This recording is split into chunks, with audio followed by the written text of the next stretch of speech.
Magandang araw sa ating lahat, viewers.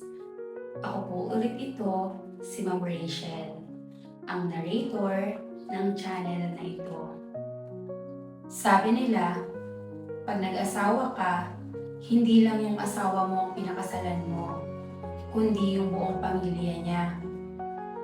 Totoo yun, kasi minsan, wala naman talaga kayong problemang mag-asawa, pero sa mga pinakikisamahan mo, dun masusukat o masusubok ang pasensya mo. Pero hindi naman ibig sabihin nun na masama yung biyanan o masama yung manugang. Ang ibig sabihin lang, mahirap talaga pag dalawa yung namamahala sa iisang bahay. Kasi nagiging dalawa yung rules, dalawa yung opinion, at dalawa rin yung paraan ng pagpapalaki sa mga bata. Kaya itong sulat na babasahin natin ngayon, alam kong marami ang makakarelate, lalo na sa mga nanay at asawa na ilang taon nang nagtitiis. Magandang araw po, Ma'am Rachel, at sa lahat ng viewers mo. Ako po si Marie Chris, 28 years old. 10 taon na kaming kasal ng asawa kong si Mark. Nais ko lamang pong magbahagi ng aming kwento. Problema ko po yung biyenan ko. Mabait naman po siya, pero lagi pong nakikialam. 10 taon na kaming kasal, pero hanggang ngayon, nakikitira pa din kami sa bahay ng biyenan ko. Yung bahay nila, bahay din ng dalawang kapatid ni Mark na may mga asawa at anak din. Bale, 20 kaming lahat sa isang bubong. Noong umpisa, ma'am, sabi ko, okay lang. Sabi ko, magtsatsaga muna kaming mag-ipon. Pero, umabot na kami ng 10 taon. Araw-araw, ganito ang nangyayari. Gigising ako, 5 a.m. para magluto ng almusal para sa lahat. Pero okay lang po sa akin yun. Kayang-kaya at gustong-gusto ko naman pong gawin yon. Kaso nga lang po, may ugali po yung biyenan ko na laging nakikialam.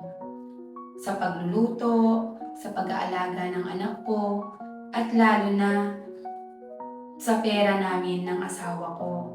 Lagi po siyang may komento. Sa madaling salita, wala po akong privacy, ma'am. Pati pagtatalo naming mag-asawa, naririnig ng lahat. Ultimo ata paggugupit ng kuko may komento. Pagsasabihin ko po ang mga rason ko, ang lagi niyang sagot, ay nako, nung araw hindi dapat ganyan. At alam niyo po kung anong pinakamalala? Hindi ako makapagdisiplina sa sarili kong anak. Kasi pag pinapalo ko o pinagsasabihan ko, tatakbo agad sa lola niya.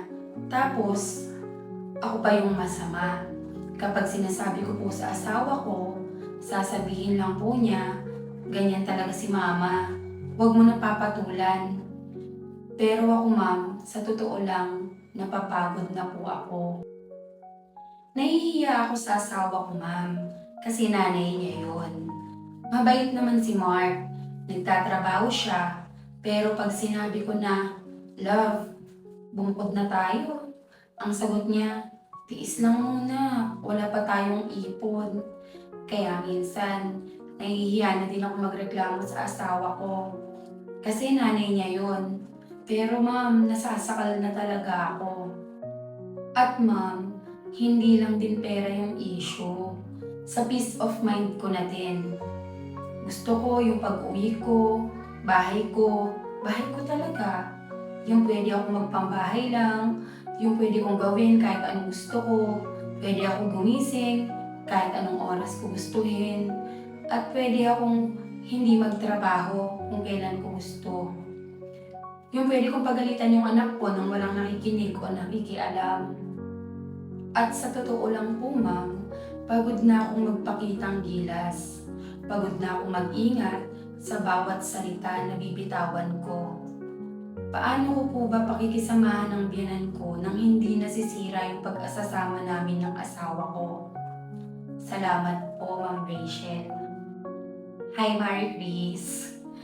Ayun, unang-una mahirap talaga, lalo na pag-usapang biyenan. Pero bago kita bigyan ng advice, unang-una, mahigpit na yakap sa'yo. Sa totoo lang, valid naman lahat ng nararamdaman mo. 10 years is a long time, hindi biro yun. Yung pagod na magpakitang gilas araw-araw, hindi ka makapagdisiplina sa sarili mong anak, yung pakiramdam mo na bisita ka sa bahay, nakakapagod yun. Nakakapagod ng puso at isip. At pangalawa, huwag mong iisipin na masama kang manugang dahil gusto mo ng sarili niyong bahay. Hindi ka madamot, hindi ka maarte. Normal na pangarap yan ng mag-asawa. Yung makapagsarili, yung magkaroon ng privacy. Kasi kahit sino, yun yung gusto, di ba? Ako bilang tao, gusto ko rin ng privacy para sa sarili ko. So, hindi pagdadamot yun kung gusto mo nang bumukod. Kung naiisip mo man yun, hindi kasalanan yun, Marie Chris, okay? Pangatlo at pinakamahalaga, Marie Chris, kausapin mo yung asawa mo, si Mark. Pero hindi sa sarkastikong paraan. Hindi pa reklamo, kundi sabihin mo na magplano kayo. Huwag mo sasabihin na bumukod na tayo kasi nakakasakal na yung nanay mo. Kasi ang magiging depensa agad ni Mark sa'yo, irespeto mo naman yung nanay ko pa rin yun. Makisama ka na lang muna kasi tayo yung nakikitira. Yun ang sasabihin niya sa'yo. Matuto kang rumispeto. Yun ang maririnig mo sa asawa mo kasi nanay niya yun. Kung kakausapin mo siya sa ganitong paraan, love, 10 taon na tayo. Salamat kasi ginaya natin. Pero pwede bang pag-usapan natin yung future natin? Gusto ko kasi ma-experience natin mag-asawa yung makapagsarili. Yung tumayo tayo sa sarili nating mga paa. Para mas makapag-focus tayo sa pagpapalaki sa mga anak natin. Kahit maliit lang muna na bahay, mag-ipon tayo. Or kung wala pa talaga, pwede mo din namang sabihin na, oh, mahal ko si Mama Love, pero minsan nakakapagod na. Napapagod ako sa mga puna niya sa akin. Iintindihan niya yun, mararamdaman niya yung nararamdaman mo. Pwede ba pag-usapan natin kung paano aayusin yung boundaries? So, mga ganung paraan mo, kausapin yung asawa mo. Habang wala pa tayong pambukod, pwede ba mag-set tayo ng boundaries? Kausapin natin si mama sa maayos na paraan. Maintindihan yun ng mama mo, tsak. Kasi sabi mo naman, di ba, mabait siya. Mabait naman yung biyanan mo. Baka gusto lang kasi talaga niya na ipakita rin kung gaano niya kayo kamahal, lalo na sa mga anak mo. So, ito, importante din to, Marie Chris. Kung gusto mo talaga na makabukod na kayo, gawa kayo ng plano, yung may date. Halimbawa, sabihin mo, target natin from now on. Magtatabi tayo kahit magkano lang. Kahit 500 a week. Para may goal tayo. Diba? At least nakakapagtabi kayo, magiging ready kayo. If ever na paninindigan nyo yung pagbukod nyo, diba? And Marie Chris, last na to. Hanggang hindi pa kayo nakakalipat, maglagay ka ng hangganan. Mahinahon pero matatag. Kausapin mo yung biyanan mo ng mahinahon. Sabihin mo, Mama, kung hindi niyo po mamasamain, pwede po bang ako nang bahala sa anak ko pagdating sa pagdisiplina para po matuto siya, para po matakot din po siya sa akin. Kasi Marie Chris, alam mo, ang pamilya, hindi mo kailangang tiisin ng ilang taon para patunayan na mabait ka. Ang pamilya, binubuo para maging tahimik yung puso mo. Deserve mo yon, Marie Chris. Deserve nyo ni Mark at ni Baby. Kaya nyo yan. So hanggang doon lang yung advice na may inibigay ko. Salamat at ibinahagi mo sa akin yung kwento mo. So, sa viewers naman po natin, kung kayo po si Marie Chris, ano ang gagawin ninyo? Comment po kayo sa baba. At kung naranasan naranasan nyo na po yung ganyang sitwasyon, ano po yung ginawa nyo? I-comment nyo rin po. At bago ko po tapusin ang video na ito, gusto ko lang po mag-share ng pasasalamat dahil sa unang video ko po ay nagkaroon po tayo ng hundreds of views. So, mag-share lang po ako ng pasasalamat para po sa unang 5 tao na magko-comment at magsusubscribe.